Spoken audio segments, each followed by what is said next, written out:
Qué bueno es servir a un Cristo de poder. Qué bueno es sentir al Espíritu Santo. Qué bueno es reunirnos para estudiar la poderosa palabra del Señor. Esta vez nos ocupa la lección 27. La lección 27 tiene como título Sabiduría de lo Alto. Y estamos bajo el tema de la tercera unidad, la fe y la sabiduría en Santiago. De la última lección del trimestre de los rostros de la sabiduría.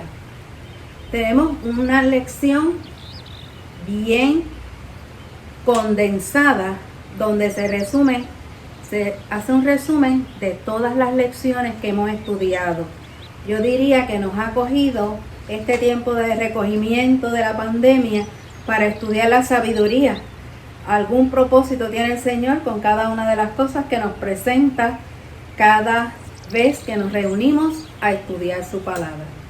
Y vemos el texto áureo, dice así en Santiago 3:17.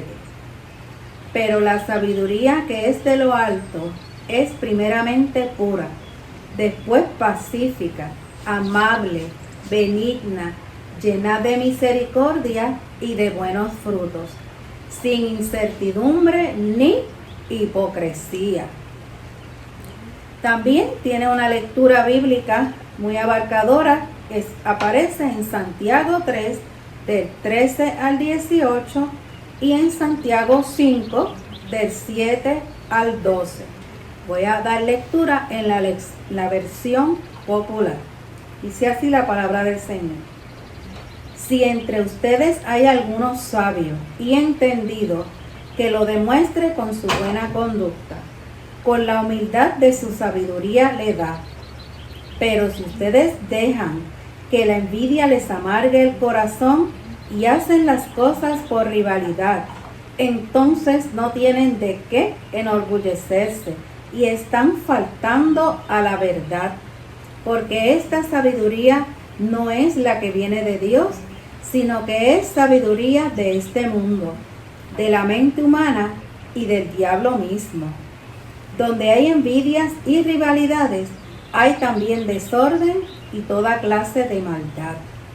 Pero los que tienen la sabiduría que viene de Dios, llevan ante todo una vida pura y además son pacíficos y bondadosos y dóciles. Son también compasivos, imparciales y sinceros y hacen el bien. Los que procuran la paz siembran en paz para recoger como fruto la justicia. Luego pasamos al verso 7 al 12 del capítulo 5, dice así: Pero ustedes, hermanos, tengan paciencia hasta que el Señor venga. El campesino que espera recoger la preciosa cosecha tiene que aguardar con paciencia las temporadas de lluvia. Ustedes también tengan paciencia y manténganse firmes, porque muy pronto volverá el Señor. Hermanos, no se quejen unos con otros para que no sean juzgados, pues el juez está ya a la puerta. Hermanos míos, tomen como ejemplo de sufrimiento y paciencia a los profetas que hablaron en nombre del Señor. Pues nosotros consideramos felices a los que soportan con fortaleza el sufrimiento. Ustedes han oído cómo soportó Job sus sufrimientos y saben de qué modo lo trató al fin el Señor, porque el Señor es muy misericordioso y compasivo. Sobre todo, hermanos míos, no juren ni por el cielo, ni por la tierra, ni por ninguna otra cosa. Cuando digan sí, que sea sí, y cuando digan no, que sea no, para que Dios no los condene. Hemos estado en este trimestre estudiando los diferentes modos en que la Biblia presenta la sabiduría, primero en Proverbios, después en los Evangelios y ahora en la Epístola de Santiago.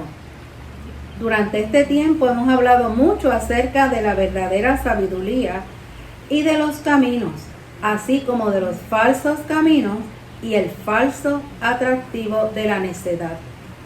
Estamos cerrando ya el estudio de la sabiduría y queremos hacer un inventario de lo que hemos aprendido, no solamente en cuanto a lo de la sabiduría, sino sobre todo cómo seguirla y cómo manifestarla en nuestro testimonio al mundo.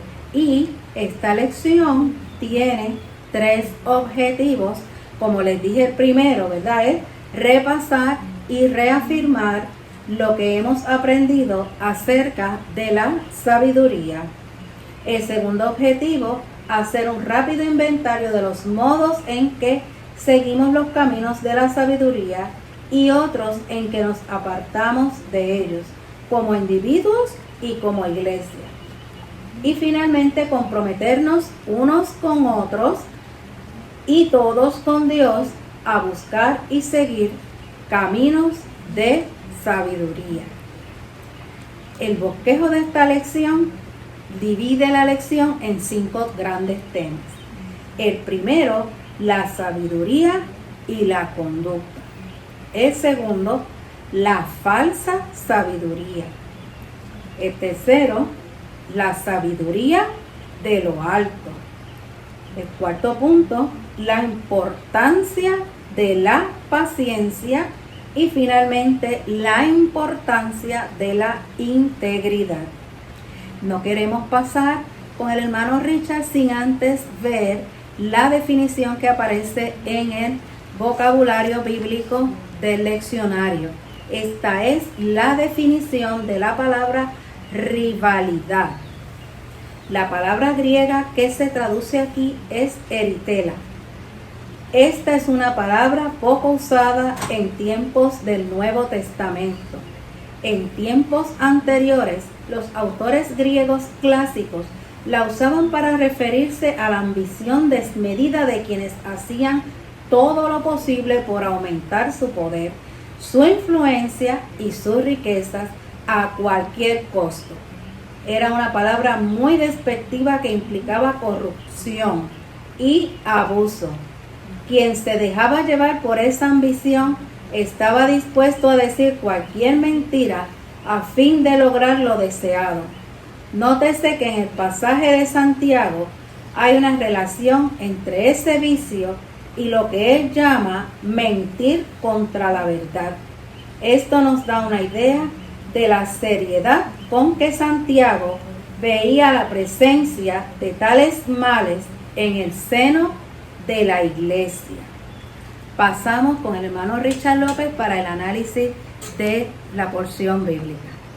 Adelante. Hermanos y amigos, Dios les bendiga, Dios les guarde. Nuevamente es un privilegio y una bendición de parte del Señor poder estar exponiendo la palabra del Señor a través de las lecciones del domingo y para este día que hemos estado tratando ya hace varios domingos acerca del tema de la sabiduría. Hoy nos toca exponer la lección número 27, cuyo título es Sabiduría de lo Alto. Es la última lección, como muy bien dijo mi esposa Sandra, de este trimestre. Así que hoy vamos a hacer un resumen, un cierre de todo este tema de la sabiduría que hemos estado estudiando y exponiendo durante todos estos domingos que hemos estado juntos gracias a la voluntad y a la gracia del Señor. Hoy nos toca ver en Santiago capítulo 3, los versos del 13 al 18 y del capítulo 5, los versos del 7 hasta el 12. Y como dice el texto para recordar, pero la sabiduría que es de lo alto es primeramente pura, después práctica, amable, benigna, llena de misericordia y de buenos frutos, sin incertidumbre ni hipocresía. Y vamos a estar mirando y yendo sobre cada uno de los 3 objetivos que ya nuestra hermana Sandra nos ha leído. y cumpliendo con el bosquejo que también nuestra hermana Sandra leyó, que tiene esos 5 puntos para la lección del día de hoy. Así que vamos de lleno al texto bíblico y vamos a empezar con el capítulo 3, los versos del 13 y 14, que dicen: si entre ustedes hay alguno sabio y entendido, que lo demuestre con su buena conducta, con la humildad de su sabiduría, que su sabiduría le da. Pero si ustedes dejan que la envidia les amargue el corazón y hacen las cosas por rivalidad, entonces no tienen de qué enorgullecerse y están faltando a la verdad. Fíjense que en este capítulo, a la altura de este verso 13 del capítulo 3, Santiago continúa con la línea de pensamiento que estábamos estudiando la semana pasada, el conflicto entre la fe y las obras. Según establecimos la semana pasada, no hay ningún conflicto entre lo que Santiago expone y lo que Pablo ya había expuesto en sus cartas acerca de la fe. Y habíamos dicho que lo importante es mirar el punto de partida desde donde sale cada uno. Pablo, que le habla a personas que no han conocido al Señor y que habla desde la perspectiva de la fe y la gracia del Señor para alcanzar la salvación. Pero habíamos dicho que le habla a personas que aún no han conocido al Señor. Santiago, por el contrario, ya habíamos dicho, le está hablando a creyentes, a la iglesia ya en formación, por lo que está diciendo es importante que la iglesia entonces actúe conforme a la fe que ha recibido por la gracia del Señor. Así que él continúa con su línea de pensamiento sobre los frutos o los resultados de una fe verdadera. Habíamos visto, como hemos dicho, que la fe correcta en Dios, la fe que nace de la gracia y de la salvación que se nos ofrece en Cristo Jesús, produce mejores y sanas relaciones, un servicio excelente, que es lo que se espera de cada creyente que forma parte de la iglesia del Señor, y que estas obras o este quehacer cotidiano que realizamos dentro de una comunidad de fe es la que perfecciona nuestro carácter. Disculpen, ahora veremos que la fe producirá sabiduría para poner en práctica todas esas cosas. Así que si bien es cierto que Santiago primero nos expone el hecho de que las obras, luego de haber conocido al Señor, son necesarias para que nuestra fe sea demostrada, ahora nos está diciendo que la fe también produce sabiduría en cada uno de nosotros, y esa sabiduría es necesaria para poner en práctica todos aquellos asuntos que Santiago viene exponiendo acerca de las obras o de el quehacer de la comunidad de fe. Así que comienza con una pregunta retórica: ¿quién es sabio y entendido? Y esta pregunta es muy personal, y la idea es que apele a la conciencia de cada uno de aquellos que iban a ser receptores de esta carta, y que apele también a la conciencia de cada uno de nosotros. ¿Quién es sabio? ¿Quién es entendido? O sea, me habla a mí y te habla a ti, nos habla a cada uno de nosotros. ¿Y qué es ser sabio?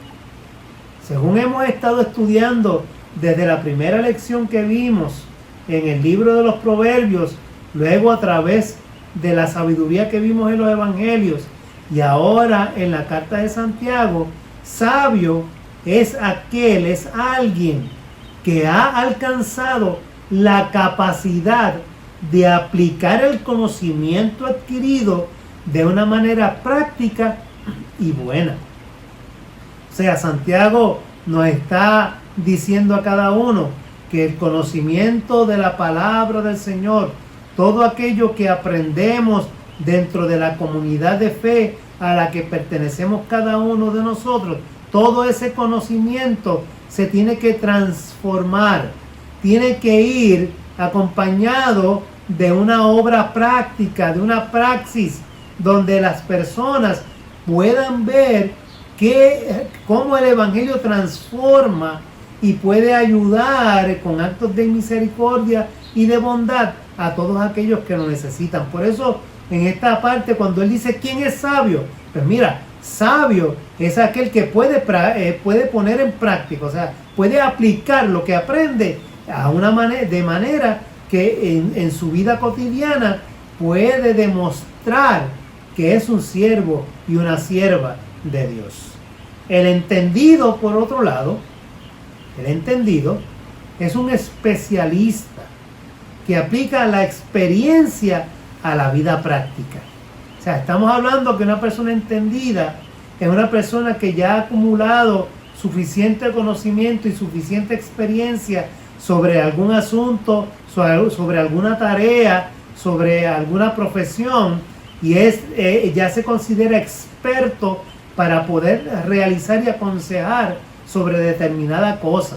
Así que cuando Santiago dice ¿quién es el entendido?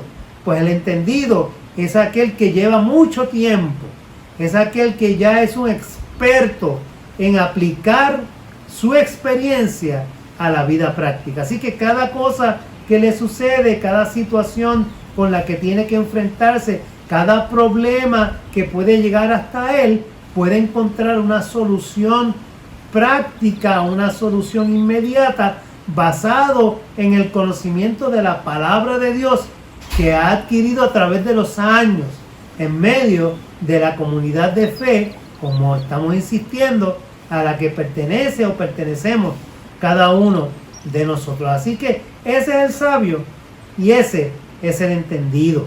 O sea, lo que se quiere entonces, o más bien Santiago cuando lo expone en su carta, lo que quiere lograr es un propósito doble en la vida de cada uno de nosotros. Primero, señalar que la sabiduría es más que un mero conocimiento, y eso lo hemos venido discutiendo desde la primera lección que estuvimos abordando en este trimestre. O sea, la sabiduría no es acumulación de conocimiento. Decíamos hace varios domingos que no es simplemente leer muchos libros, irnos a una biblioteca y tener un librero lleno de ellos y a través del tiempo leerlos todos y acumular muchísimo conocimiento sobre ciencia, tecnología, matemáticas, idiomas. Todo eso puede ser bueno, pero eso no nos da sabiduría, porque sabiduría no es conocer. Nosotros conocemos, o sea, adquirimos conocimiento para poner en práctica, para poder resolver, para los dilemas de la vida, tener una solución para cada uno de ellos. Y aquel que lo puede aplicar de manera precisa y correcta, se convierte en una persona sabia.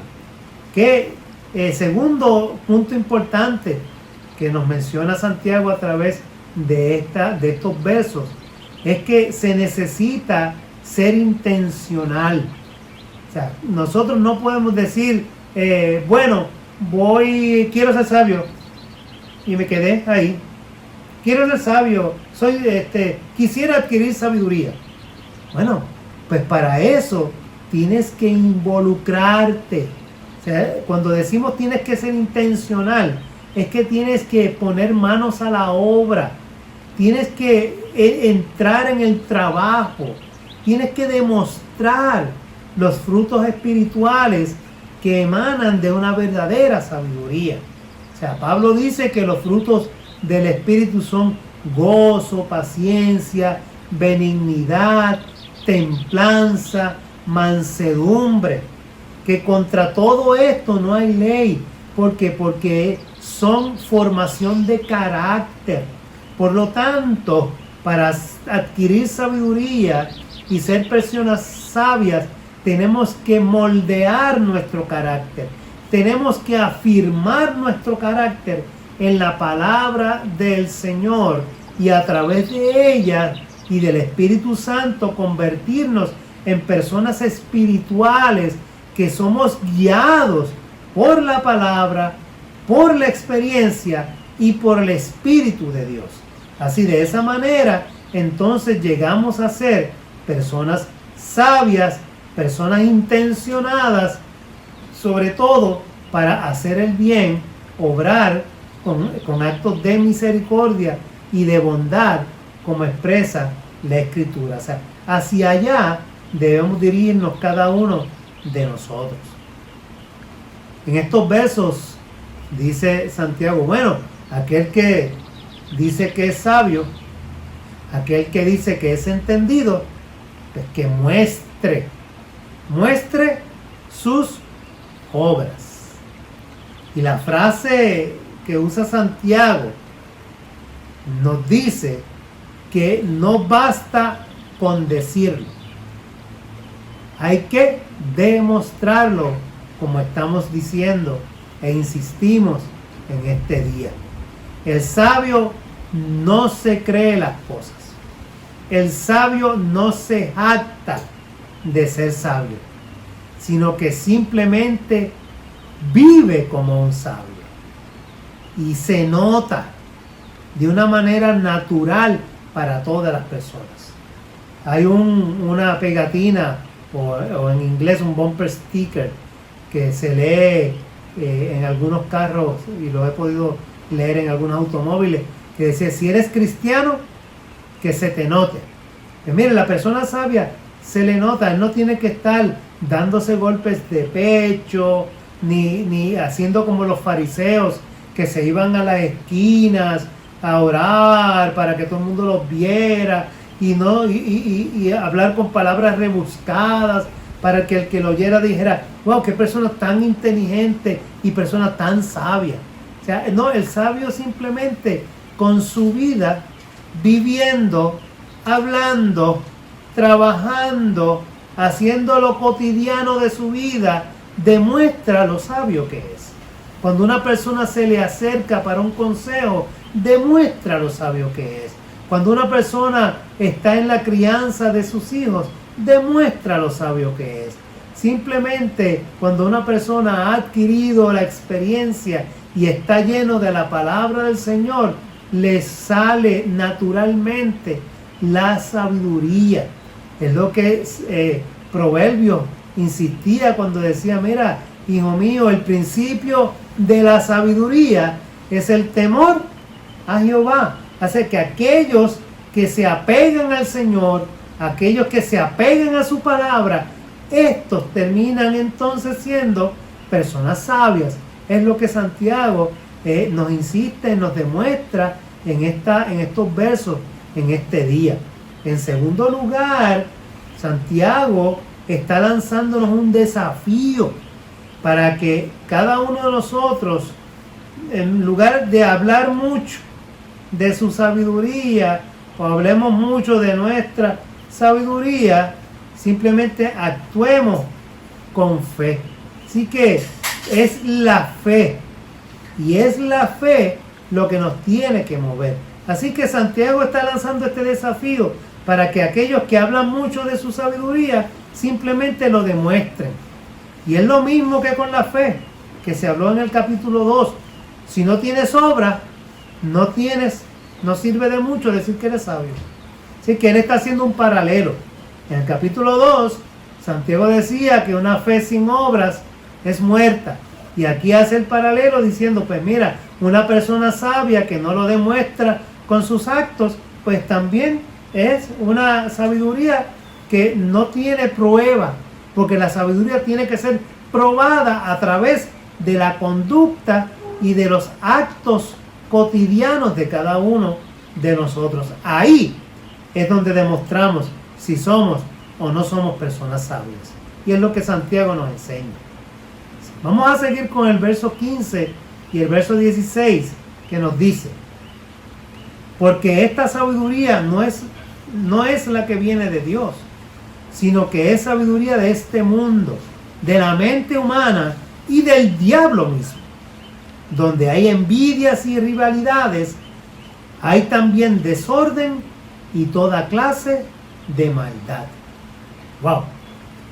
Fíjense ustedes cómo lo expresa Santiago, con palabras fuertes.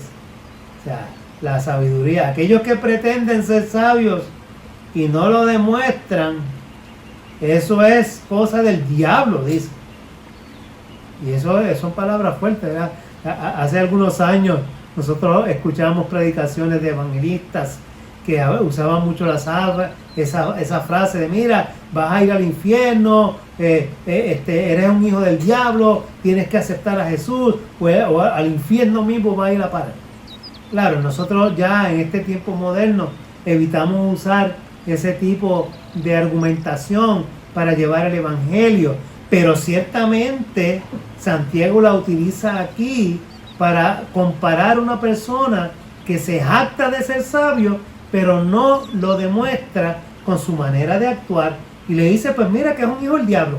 O sea, literalmente eso es lo que está tratando de decirnos. Así que tiene que demostrarlo con su buena conducta, es lo que trata de decirnos Santiago en estos versos 15 y 16. Y la primera manifestación de la sabiduría de Dios es que ésta se verá o se tiene que ver reflejada en la conducta y en el comportamiento. Óigame, ¿usted quiere ser sabio y entendido? Pues mire, usted tiene que comportarse, conducirse de acuerdo a eso que usted profesa ser. Y aquí es donde se separa la paja del grano. Porque hay muchas personas en la iglesia, muchos líderes inclusive, que dentro de la iglesia se presentan como grandes personas, grandes maestros, grandes filósofos, grandes teólogos, pero su vida práctica está bien lejos de lo que su predicación o enseñanza establece. Decíamos la semana pasada que nosotros tenemos que cuidarnos mucho de la enseñanza de que haz lo que digo, pero no hagas lo que yo hago. Porque decíamos la semana pasada, hablando de los maestros, la importancia de ser modelo, de ser ejemplo a los demás. Si tú no puedes ser modelo y ejemplo a los demás, entonces no puedes llamarte buen maestro, y en este contexto de la lección de hoy, no te puedes llamar una persona sabia, porque la conducta tiene que ver con el estilo de vida, es la expresión visible de nuestra personalidad, que se suma a nuestros valores, a nuestros principios y a nuestra educación. Así que nosotros somos personas integrales y tenemos que mirarnos como ser integral, un ser espiritual, un ser que no solamente está apegado por creación a Dios, y que Dios, como hemos dicho en otras clases, dejó dentro de cada uno de nosotros algo de sí mismo. Esa espiritualidad que llevamos dentro tiene que aflorar, se tiene que sumar ¿a qué? A los valores que vamos cultivando, a la integridad, a la honestidad, al trabajo, ser personas valerosas en términos del cuidado de los demás, de preocuparnos por las demás personas, sobre todo la integridad y la honestidad que tanta falta hacen en el gobierno que vivimos y los gobiernos que nos han gobernado en los últimos años. Esa falta de integridad, esa falta de conducta lleva a personas que hasta dicen llamarse cristianos cometer los mismos errores, los mismos pecados de personas que no son cristianas. Yo he tenido la mala experiencia de encontrarme con gente no cristiana que son más, diríamos, más misericordiosas y más dadas a ayudar que un cristiano. He ido a negocios de personas cristianas que me han dado precios de artículos o servicios más caros que los de una persona no cristiana. Entonces uno comienza a mirar el contraste, pero ven acá, no se supone que la persona que profesa ser cristiana pueda demostrarle a la comunidad que lo es. Y la única manera de demostrarlo es con sus actos, es con su conducta diaria. Por eso es que es tan importante decir que la sabiduría es un estilo de vida, un estilo de vida visible. La gente tiene que verlo, te tiene que ver a ti, me tiene que ver a mí, expresando y conduciéndonos de manera correcta en todos los ámbitos de nuestra vida. Especialmente cuando estamos fuera de la iglesia, que estamos en nuestro trabajo, en la universidad, en la escuela o en cualquier lugar. Nuestra conversación, nuestro vocabulario tiene que dejar saber quiénes somos. Ahí se hace la distinción. Y Santiago dice, ahí se demuestra si eres una persona llena de sabiduría o no. Cuando puedes demostrar con tu estilo de vida y tus actos que lo eres, que eres una persona sabia. Santiago sigue dando la idea de que esto hay que demostrarlo más con la forma de vida que con las palabras. Fíjense que Santiago trata de llevar la fe cristiana a un nivel práctico, donde se pueda observar, donde se pueda ver, donde se pueda palpar que realmente eres una persona cristiana. Y en todo, cuando llegue la tentación a tu vida, cuando te ofrezcan dinero deshonesto, saber decir que no. Cuando te ofrezcan un contrato fraudulento, saber decir que no. Cuando te dan dinero de más como vuelta en un cambio en una tienda, saber devolverlo y decir no, me diste cambio de más. Cuando te encuentras algo que no es tuyo, ir y devolver, mira, encontré esto en tal lugar, puede ser de alguna persona que salió de aquí, o buscar la manera de devolverlo. Te encuentras una cartera y tiene identificación, devolver eso a la persona. O sea, todos estos actos demuestran que eres una persona íntegra, una persona honesta, una persona llena de sabiduría. Porque tienes que demostrarlo con tu forma de vida y no con las palabras. Santo sea el nombre del Señor. Los versos 17 y 18 nos dicen: pero los que tienen la sabiduría que viene de Dios llevan ante todo una vida pura y además son pacíficos, bondadosos y dóciles. Son también compasivos, imparciales y sinceros, y hacen el bien. Y los que procuran la paz siembran en paz para recoger como fruto la justicia. Aquí la palabra clave es mansedumbre, mansos, personas quietas, personas dóciles. Santiago está entretejiendo ese aspecto exterior del que estamos hablando, de la conducta, con un detalle bien interior, muy, muy interior. La mansedumbre. Ambas en armonía conforman el buen carácter de la persona, de cada uno de nosotros. Y cuando hablamos de mansedumbre, cuando hablamos de docilidad, no estamos hablando de pasividad, ni significa ser alguien de poco ánimo o de pocas fuerzas. No estamos hablando de eso. Estamos hablando de la mansedumbre, que es contrario a la agresividad. Estamos hablando de la persona que puede resolver los conflictos, pero con sabiduría, que puede responder los ataques con autocontrol. Una persona que le gritan y que no grita en respuesta.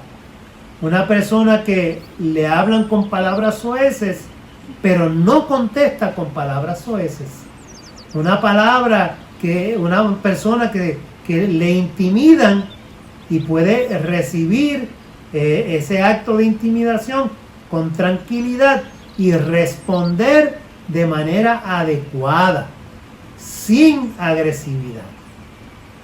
Estamos hablando el hecho de que se apele a la sabiduría para vivir en mansedumbre, y esto nos dice que no depende de las emociones, sino que depende de tu inteligencia. Fíjese algo importante en lo que Santiago nos está diciendo. Si nosotros nos dejamos llevar por las emociones, cuando nos gritan, vamos a gritar. Cuando nos insultan, vamos a insultar. Si nos tiran una bofetada, vamos a responder también. O sea, pero Santiago dice, no. Una persona sabia es mansa, por lo tanto responde de manera distinta. Responde con inteligencia. Y estamos hablando que responde, pero responde más que otra cosa con la capacidad y el poder de Dios, que responde inteligentemente. Y esa respuesta inteligente que nos da la capacidad y el poder que a través del Espíritu Dios nos ha dado, nos permite actuar de manera sabia. Y no somos impulsivos. No salimos corriendo cada vez que necesitamos hacer algo, sino que lo pensamos 1, 2 veces, planificamos y actuamos. Cuando nos sentimos intimidados, nos retiramos, esperamos que las aguas bajen, se controlen y entonces actuamos. O sea, no respondemos conforme a la situación, porque eso sería responder con violencia. Esto no es ojo por ojo y diente por diente. Lo contrario, como dijo Jesús, perdonar 70 veces 7. O sea, todo lo que sea necesario y buscar las alternativas adecuadas para resolver la situación que sea. Porque para eso Dios nos ha dado su Espíritu y su palabra, dice Santiago, para actuar como personas inteligentes y mansas. Bendito sea el nombre del Señor. Dice también Santiago en estos versos, pero la sabiduría que es de lo alto es primeramente pura. Santiago vuelve a realizar un contraste. Pero la sabiduría, y ahora va a detallar los resultados de una persona que vive sabiamente, con evidencias prácticas de la genuina sabiduría para que los cristianos la puedan aprender bien. O sea, la primera que nos presenta es que la sabiduría es pura. Y la pureza nos habla de las buenas intenciones que reposan sobre el interior. Miren, hermanos, la palabra del Señor dice que de la abundancia del corazón habla la boca. Y cuando la palabra del Señor habla de corazón, y lo hemos explicado anteriormente, el corazón se identifica en la Biblia como aquello que alberga las emociones, aquello que alberga todas las intenciones, aquello que nosotros pensamos, aquello que maquinamos, aquello que está aquí en nuestro cerebro, es lo que la Biblia expresa como el corazón. De allí emanan las cosas buenas y las cosas malas. Es una persona sabia, es una persona pura. Y cuando hablamos de una persona pura, es que no alberga nada en su corazón contrario a lo que sea la propia conducta que Dios espera de cada uno de nosotros. Así que de esta manera nos está hablando Santiago a cada uno de nosotros, para que entendamos y podamos comprender cada uno de nosotros lo que es ser puro. Y la pureza nos habla de eso, del corazón. No desea obrar mal ni hacer mal a ninguno. Es profundamente sincera y en su fe pura para con Dios. ¿Podremos ser así? Sinceros con todo el mundo. ¿Seremos verdaderamente sinceros con todos? ¿Le contestaremos a todo el mundo con sinceridad y honestidad? ¿Obraremos de verdad de esa manera todos los días de nuestra vida? Y por otro lado, nuestra fe para con Dios tiene que ser pura, sin mancha, como debía ser el cordero que se presentaba para el sacrificio, puro y sin mancha, sin defecto. Lo que se quiere decir, lo que Santiago nos quiere decir, es que los creyentes tienen que madurar en el carácter del Señor Jesucristo y que imiten su corazón, que imiten, como decía Pablo, quiero llegar a la estatura del don de Cristo. Yo sigo en la lucha, decía Pablo, yo todavía no lo he alcanzado, pero procuro llegar hacia esa meta, a ver si alcanzo en algún modo la estatura del varón perfecto que es Cristo Jesús, Señor nuestro. Así que la idea de Santiago es que lo que obtenemos de Cristo debe ser usado para bendecir, no solo para recibirlo y quedarnos con él, sino que debe bendecir a los demás.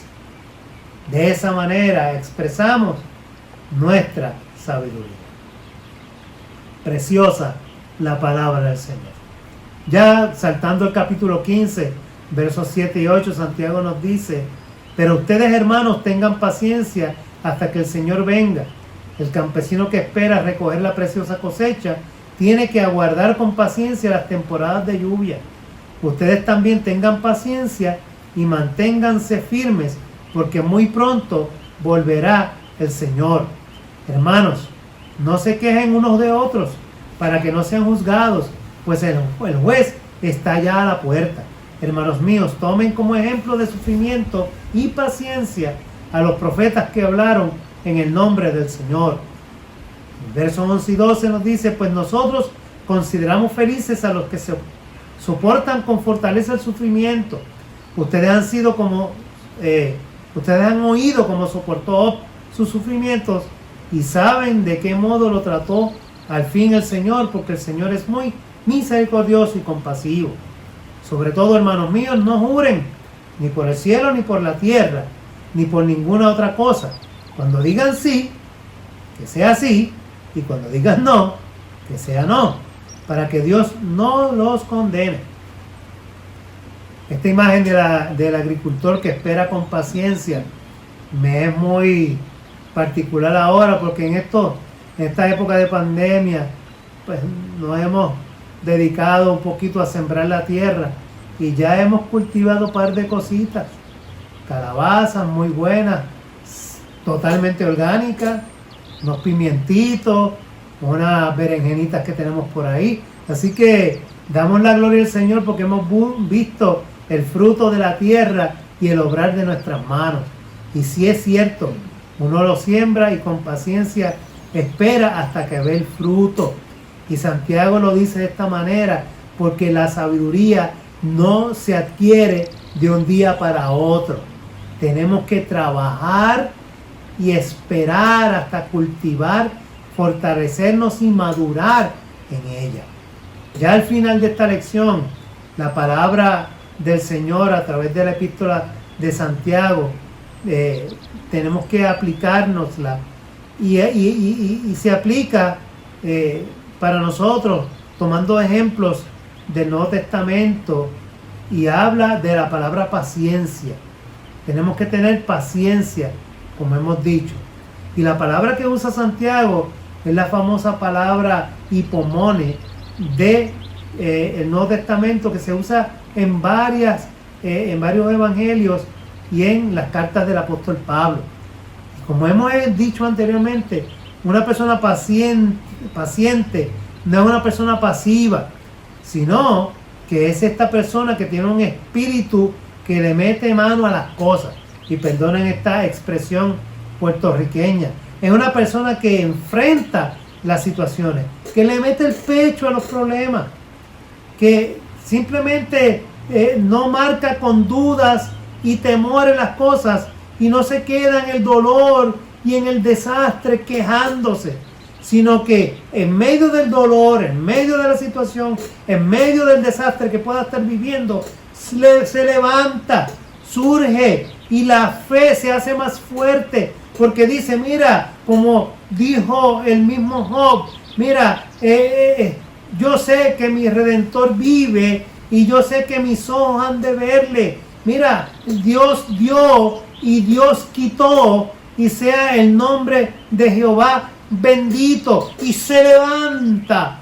Así es el que tiene paciencia. Puede ver su casa destruida, puede ver que la inundación destruyó muchas cosas, puede ver cómo de momento se queda sin trabajo, puede muchas cosas que son terribles, hermano. No estoy minimizando estas situaciones, son terribles, pero una persona que es paciente y sabia en el Señor se levanta en medio de esas situaciones y le dice, Señor, aquí estoy y cuento contigo. Surge, a pesar de los problemas, surge, se levanta, su fe se activa, se mantiene firme, se mantiene triunfante y mira hacia la otra orilla. No ve el río caudaloso, no ve la corriente fuerte que puede impedir que lo cruce ahora, sino que está mirando a la otra orilla. Tiene una meta fija, y esa meta fija es el Señor.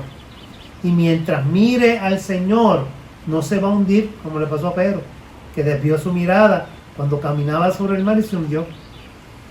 Y Jesús le dijo, hombre de poca fe, ¿por qué dudaste?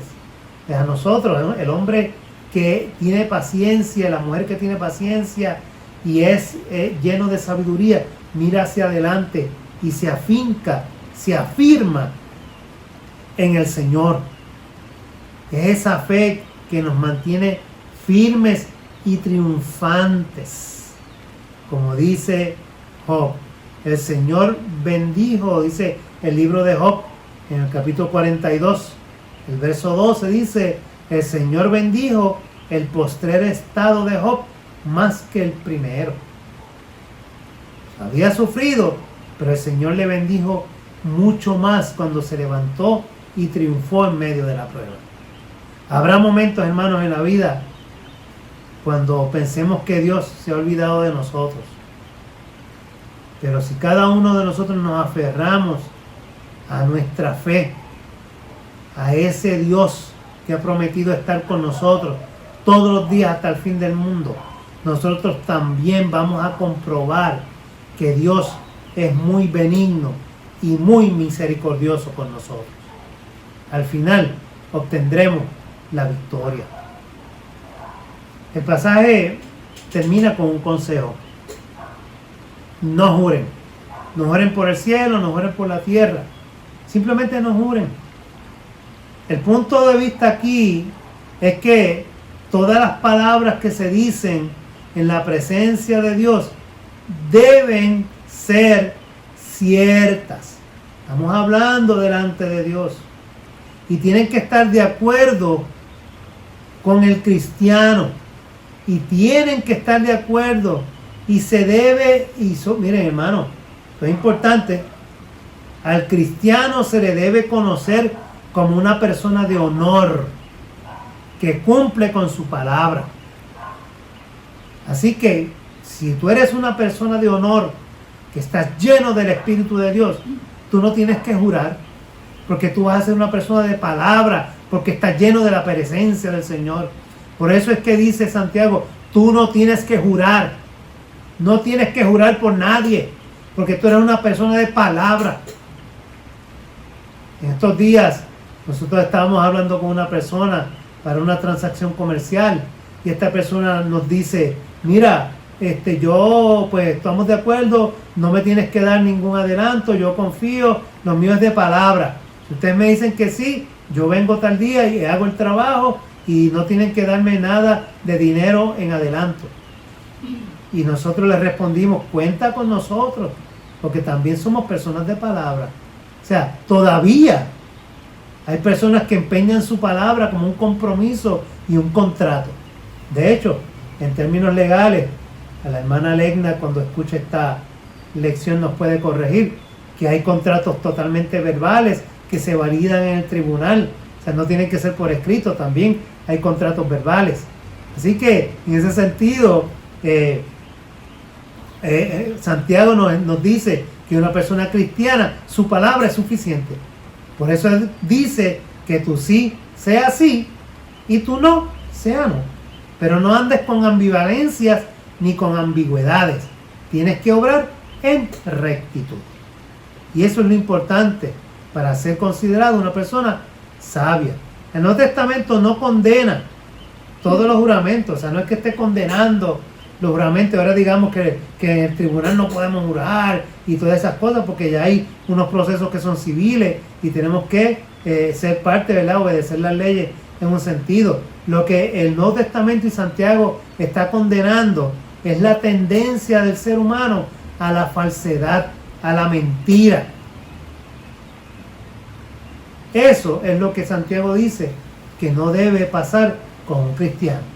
Por lo tanto, por eso es que expresa, no jures, simplemente decir o no.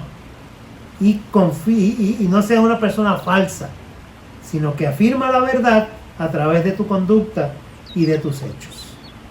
Es lo que expresa Santiago en este pasaje. Así que damos la gloria al Señor por toda esta lección que nos ha tocado en este día y todas las que durante este trimestre hemos estado ofreciendo. Ya la semana que viene comenzaremos con un nuevo leccionario, con unas nuevas lecciones que estaremos ya viendo y anunciando cuando ya tengamos el leccionario en nuestra mano. Así que damos la gloria a Dios y les bendecimos, les agradecemos su audiencia, su constancia, sus comentarios. Gracias por su apoyo, gracias porque Dios nos permite bendecir y somos bendecidos a través de cada uno de ustedes. Damos la gloria y la honra a nuestro Señor que nos permite hacerlo. Así que les dejamos con mi esposa, mi amada esposa, su hermana Sandra Torres, para que tenga el resumen de todo este trimestre y la oración final. Y nos vemos, si Dios permite, la semana que viene. Dios les bendiga, Dios les guarde. Grande y poderoso es Dios. Le damos gracias al hermano Richard por la parte del análisis de la lectura que hemos hecho. Han sido grandes retos que hemos tenido durante todo este tiempo, ¿verdad?, guardaditos, y el Señor nos ha puesto este tema para estudiarlo. Hoy ya sería la última lección del tema, los rostros de la sabiduría. Esta lección, bien retadora, tiene varios puntos en el resumen que quisiera discutirlos y hacerlo como si fuera una pruebita, como si estuviéramos en la escuela haciendo una pruebita y contestándonos a nosotros mismos. El primer punto de resumen dice: la lección es un resumen y conclusión de todo lo que hemos estudiado y discutido este trimestre, particularmente de lo que hemos estudiado este mes en la epístola de Santiago. Por esa razón, lo que conviene aquí no es un resumen de la lección, sino un resumen del trimestre entero, durante el cual hemos visto, número 1, primera pregunta, piensa y reflexiona, que la sabiduría no es un mero conocimiento, sino todo un modo de vida. Número 2, que la sabiduría se aprende mediante una larga tradición de creyentes que la han buscado y practicado. Número 3, que frecuentemente los caminos de necedad aparecen más atractivos que los de sabiduría.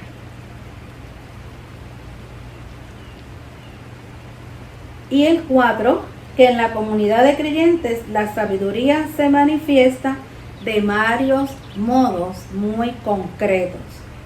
Piensa, hermano, y reflexiona en este primer punto. No darle lugar a las malas lenguas. Evitar iras, disensiones y divisiones. Practicar la paciencia. Responder a las necesidades de quienes sufren. Y finalmente, confiar en Dios, quien tendrá la última palabra. Y lo sabemos y lo cantamos, que la última palabra la tiene el Señor.